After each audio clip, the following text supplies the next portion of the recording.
जी आपने क्या बोला 55 साल तक आपको कितना करोड़ का कॉर्पस चाहिए? 1 करोड़ का। अच्छा, तो कितना मेरे को उसके लिए सिप लगाना पड़ेगा वो मेरे को पूरा? अच्छा। इनकी उम्र है 43 और 55 साल तक चाहते हैं 1 करोड़ का कॉर्पस। अभी फिलहाल ये करीब 20,000 HDFC ग्रोथ फंड और बिरला सन लाइफ मिड कैप में डाल रहे हैं। साथ ही 2,000 का एक SIP और चल रहा है फिडेलिटी टैक्स सेविंग के लिए, करीबन 22,000 पर मंथ, और 10,000 और निवेश कर सकते हैं। लेकिन 43 अभी है, 55 साल और 1 करोड़, वक्त थोड़ा कम मेरे हिसाब से अगर स्वाति जैसे आपने कहा, फर्स्टली तो इनको अपनी अमाउंट डेफिनेटली बढ़ानी पड़ेगी। स्कीम्स अच्छी हैं, तीनों स्कीम्स अच्छी हैं, फिडेलिटी, बिरला एंड HDFC। तीनों स्कीम्स ने कंसिस्टेंटली 20% 25% प्लस का ग्रोथ दिया है। बट 12 साल में 22,000 रुपये मंथली प्लस 10,000 और अगर करें तो 32,000 रुपये मंथली करने के बाद भी 1 करोड़ रुपए 55 साल की उम्र में पॉसिबल नहीं है। इनको अपनी इन्वेस्टमेंट कम से कम 50 से 55,000 के बीच में मिनिमम मंथली करनी पड़ेगी टू अचीव दैट गोल। मैं अज्यूम कर रहा हूँ कि 12% तक का रिटर्न आएगा month on year on year.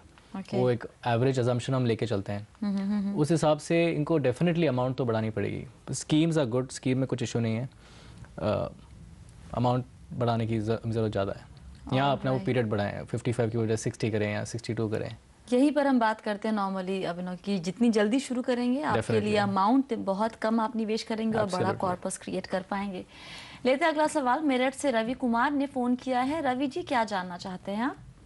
Hello, good evening Swati. मेरा सवाल ये है कि मेरे IDFC प्रीमियर इक्विटी में 2000 का और HDFC टॉप 200 में 500 पर मंथ का मैं इन्वेस्ट करता हूँ पर मंथ। ओके। और अभी मैं 2 फंड्स और लेना चाहता हूँ 1000 पर मंथ के। तो इसके लिए मैंने कुछ फंड सिलेक्ट किए हैं, तो उसमें से मैं जानना चाहता हूँ कि 2 फंड्स कौन से चूज करूँ। एक HDFC प्रूडेंस, एक क्वांटम लॉन्ग टर्म इक्विटी, एक Franklin blue chip Fidelity equity और बिरला सन लाइफ फ्रंटलाइन इक्विटी। ऑलराइट। आपकी उम्र कितनी है रवि और कितने वक्त के लिए आप निवेश करना चाहते हैं? एक्चुअल में मेरा एक गोल भी है कि मुझे 15 साल और 17 साल के बाद 15-15 लाख रुपए चाहिए। अच्छा, ठीक है। तो हाँ जी, गोल अच्छी बात है, उन्होंने एकदम फिगर आउट करके रखा हुआ है। राइट।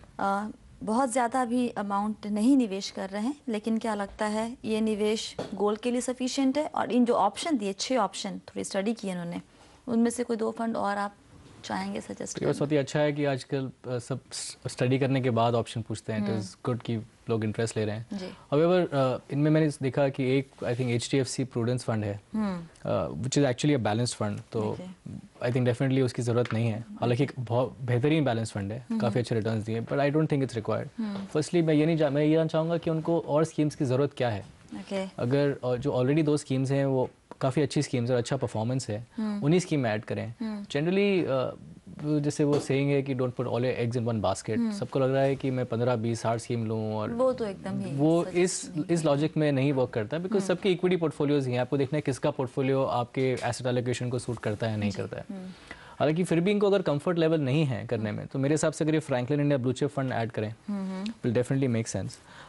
बट मैं ये भी कहना चाहूँगा कि अगर इनको लगता है कि मैं ज़्यादा इक्विटी में एक्सपोजर नहीं लूँ, थोड़ा सा सेफ लूँ, तब HDFC प्रूडेंस को ऐड कर सकते हैं। बट वो इन्वेस्टमेंट पीरियड के हिसाब से इनको बैलेंस फंड में इन्वेस्ट करने की ज़रूरत नहीं है। डेफिनेटली इनको अमाउंट भी बढ़ाना पड़ेगा, बिकॉज अगर अमाउंट नहीं बढ़ाएंगे तो जो इनका गोल है 15-15 लाख का, वो डेफिनेटली पॉसिबल नहीं होगा। तो कंसिस्टेंटली रिलीजियसली अमाउंट बढ़ाना बहुत ज़रूरी है। ऑलराइट, बहुत बहुत शुक्रिया अभिनव आज सभी सवालों के जवाब देने के लिए। और फिलहाल योर मनी में इतना ही, लेकिन अगर आप भी म्यूचुअल फंड, इंश्योरेंस, लोन या फिर क्रेडिट कार्ड से जुड़े सवाल हमसे पूछना चाहते हैं तो आप हमें ईमेल कर सकते हैं या फिर आप हमें SMS भी कर सकते हैं। आप हमें ईमेल कीजिए mf@moneycontrol.com पर। SMS करने के लिए लिखिए YMX स्पेस छोड़ के लिखिए अपना सवाल और फिर अपना नाम और भेज दीजिए SMS हमें 51818 पर।